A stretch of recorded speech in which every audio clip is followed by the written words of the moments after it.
There's no energy in the room? Hi guys, good morning. Thank you. So we are on day 2 of TIE India Internet Day. This is our 12th edition, and it's a huge pleasure and privilege to welcome you all. It's going to be a really fun-filled day, having very, very impactful and powerful conversations about things that really matter. We are leading off with AI as our central theme, and it truly is something that's going to shape our today, tomorrow, and the futures that come. But before we kind of get to it, our hashtag today is hashtag IDate2023. Don't forget to tag TIE Delhi. Our agenda is available. The QR links are all around. I hope you all are members of TIE Delhi. If you're not, please do become a member. There are lots of such great events that we do all year round. And it's one of the best places that you can network and find your own tribe. We'd like to thank our platinum partner, Avas Media. I think Mojo is somewhere here in the room. Hi, thank you so much for all your support. And we'd also like to thank our other platinum partner, Peak 15. Do we have? I think Rajan is going to be here on stage at some point today. And with no more further ado, please allow me to welcome on stage our keynote speaker. We have Kulmeet Bawa. Kulmeet, I can't see through the lights. Kulmeet, you're here. So Kulmeet is the president and the managing director of SAP. He's also a very, very dear friend. Thank you so much, Kulmeet, for supporting us here. And we look forward to doing a lot more in the years to come. Thank you so much. They've given me a mic. Would you like this one? Somebody, yeah, I don't mind actually, but I think they're putting it on.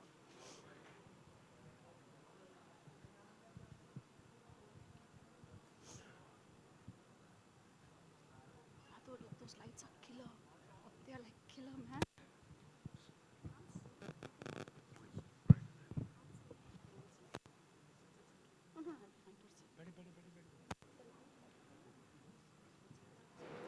Is it working? Yeah? Okay, good. Rahul, could you just give this phone to Rahul? Thank you.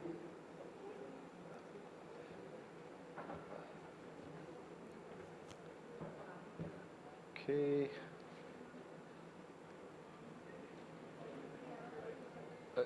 Do you have different slides or you don't need slides?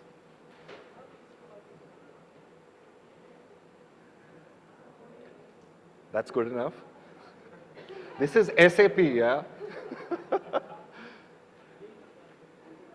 So, Priyanka, you did a fast one, right? So they said, oh, Priyanka is going to speak and then the others, and this is about 20 minutes away. So I was actually thinking I'm going to get a cup of tea and then come, and I heard you announcing me as I entered, but fantastic. Sorry about this, guys. So sorry. I don't know. They know what they're doing, yeah. Okay, just leave it. No, I'm good. Yeah, ye le lo. Okay, look, sorry about that. As I said, whatever can go wrong goes wrong, but a very good morning to everyone, and it's a pleasure to be here. Like Priyanka said, I run SAP in this part of the world, and I've been with SAP for a few years. I was with Adobe before that. Quick introduction, and I've got a slightly different career track. I used to be with the army for many years, you know, fighting arm, the cavalry, the armored corps, and then moved to the Civi Street almost 20 years ago, 18, 19, I forget. It's been long. But it's a pleasure to be here at the India Internet Day. And look, let me just start by, I don't see Upasna, but a huge congratulations to Upasna and the TIE team for, Upasna, there you are, for everything that you do. And I believe this is 10, 11, 12 years this platform's been running, so kudos to you and the team. You know, it's good to come into a room which is packed, especially if the energy is palpable, and even nicer if, you know, it's a community or an audience that are going to shape the future of the country going forward. And that's the way I look at the startup community in India.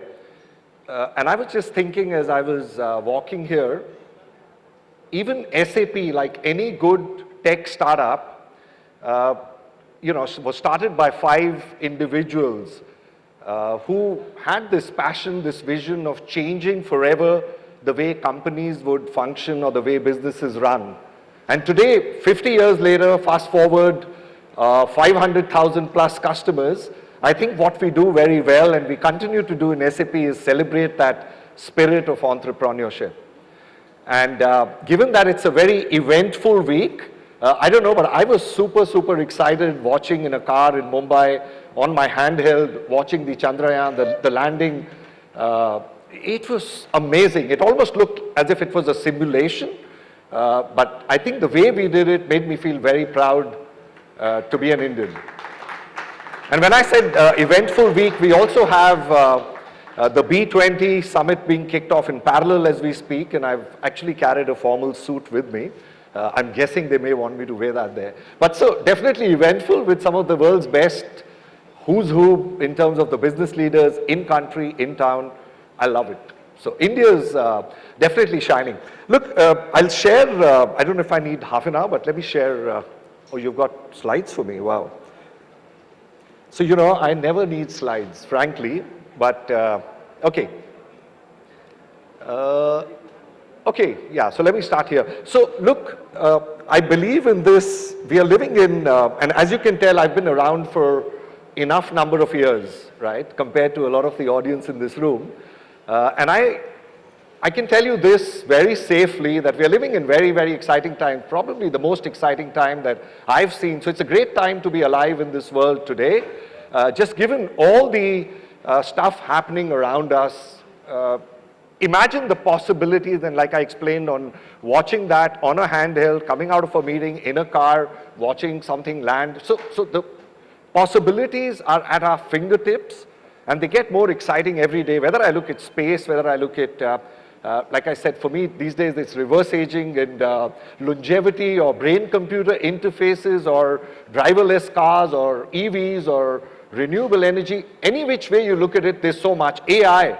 And of course, AI and Gen AI these days for the last 5 months, 6 months is front and center of every conversation that I go. What's SAP doing? What's your strategy? Are you building it? Are you weaving it into the fabric of your solution?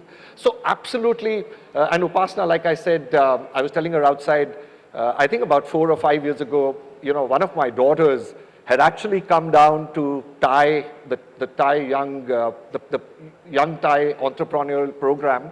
And I remember in that time she used to ask me, Dad, why do I need to learn, so much of geography and calculus, and it's crap, right?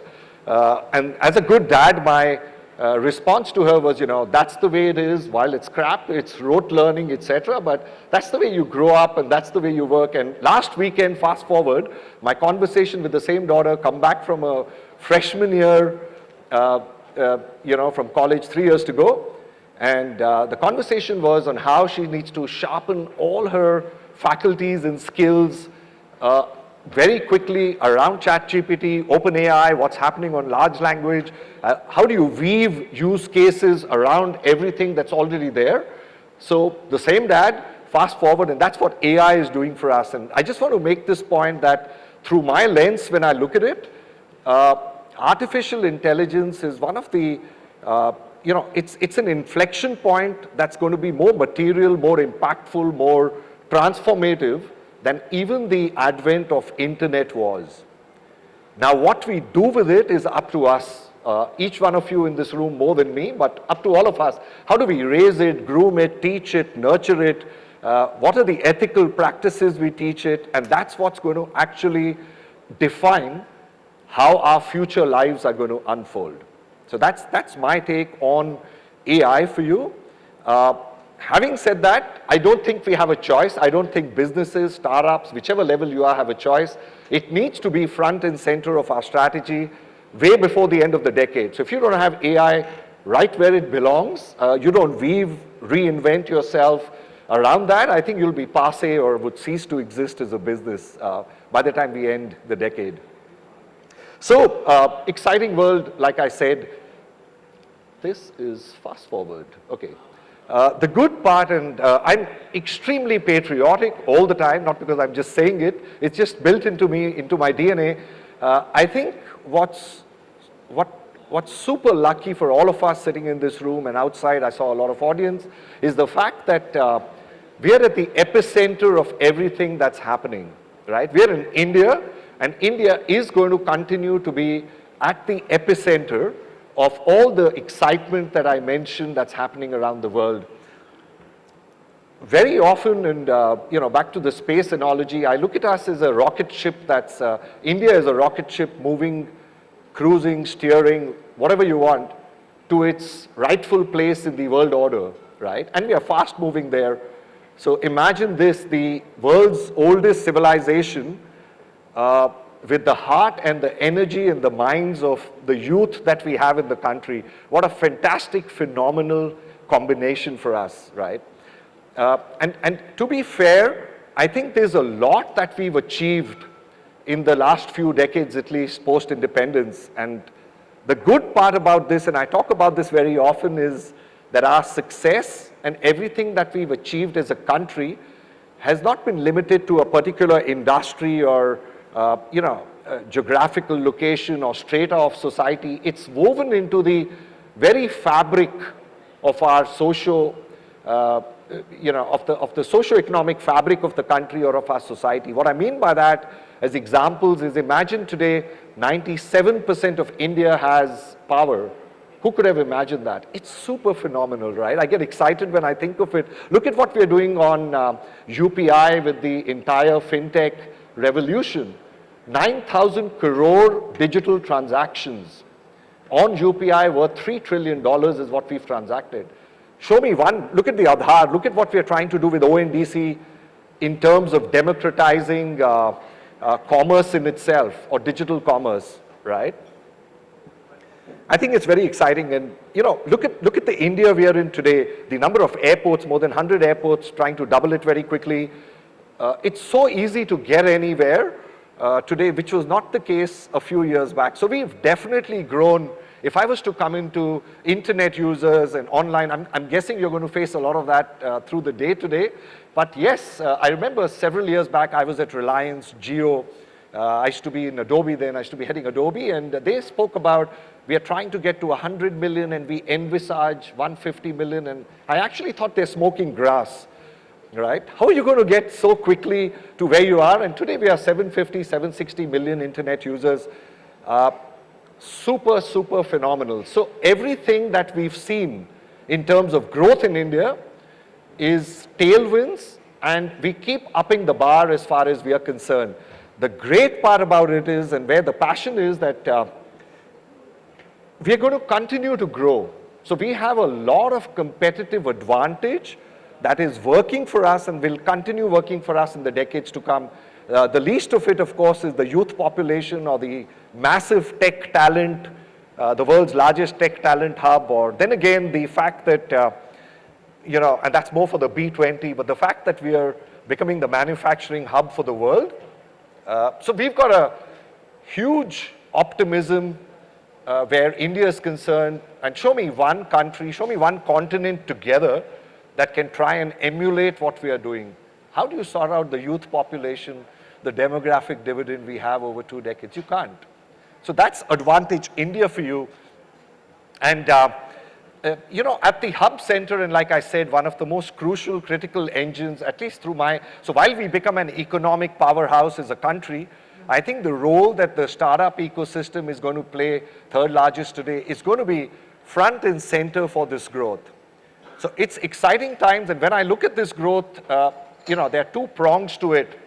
One, of course, is the whole economic impact that the startup ecosystem is going to make, and by that what I mean is the typical value creation, the employment generation that this ecosystem will do, all fun stuff, great stuff, and despite, I work with a lot of startups, I spend time with a lot of you, despite all the headwinds that we see, or we call it funding winters, and we call it denuded demand, or doing a fantastic job. So I could go on. So that's the other piece that personally excites me from an innovation engine.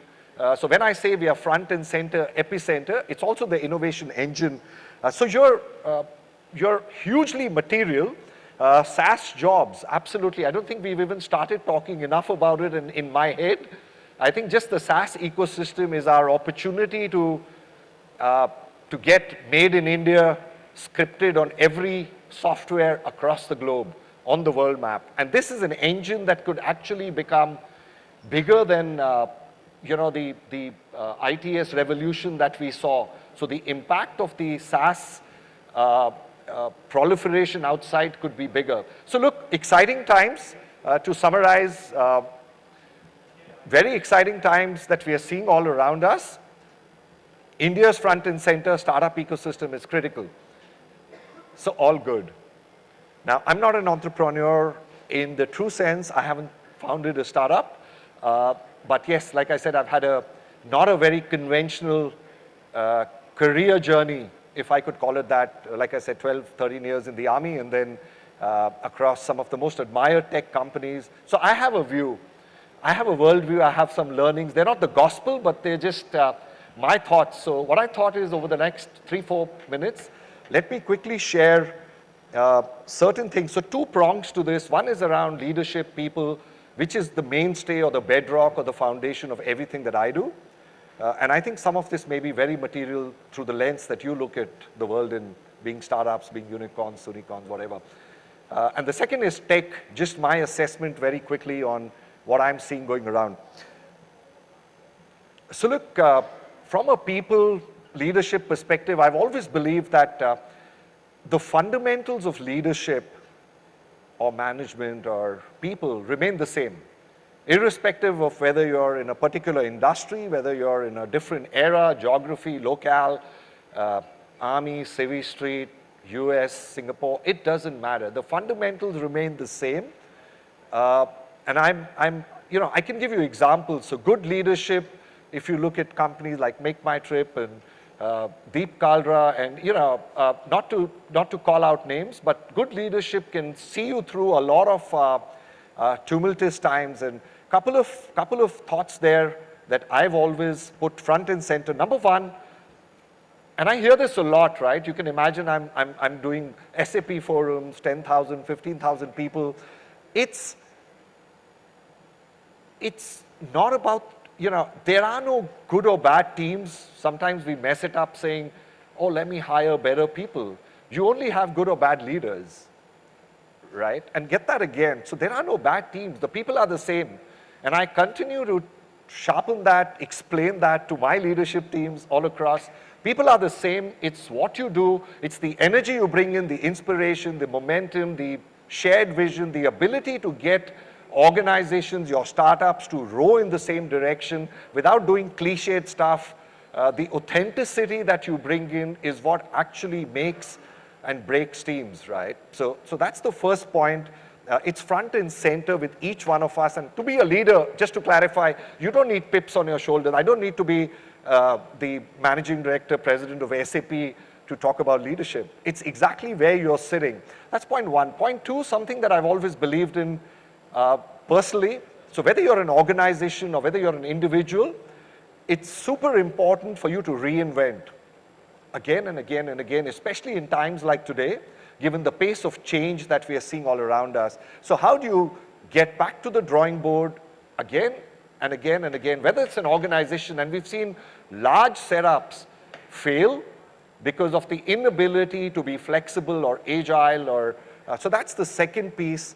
Keep the flab away, and keep getting back to seeing where the world is headed, especially when you're startups. The third piece, and my final piece on this thread is, from flab, it's a word I use a lot. So how do you keep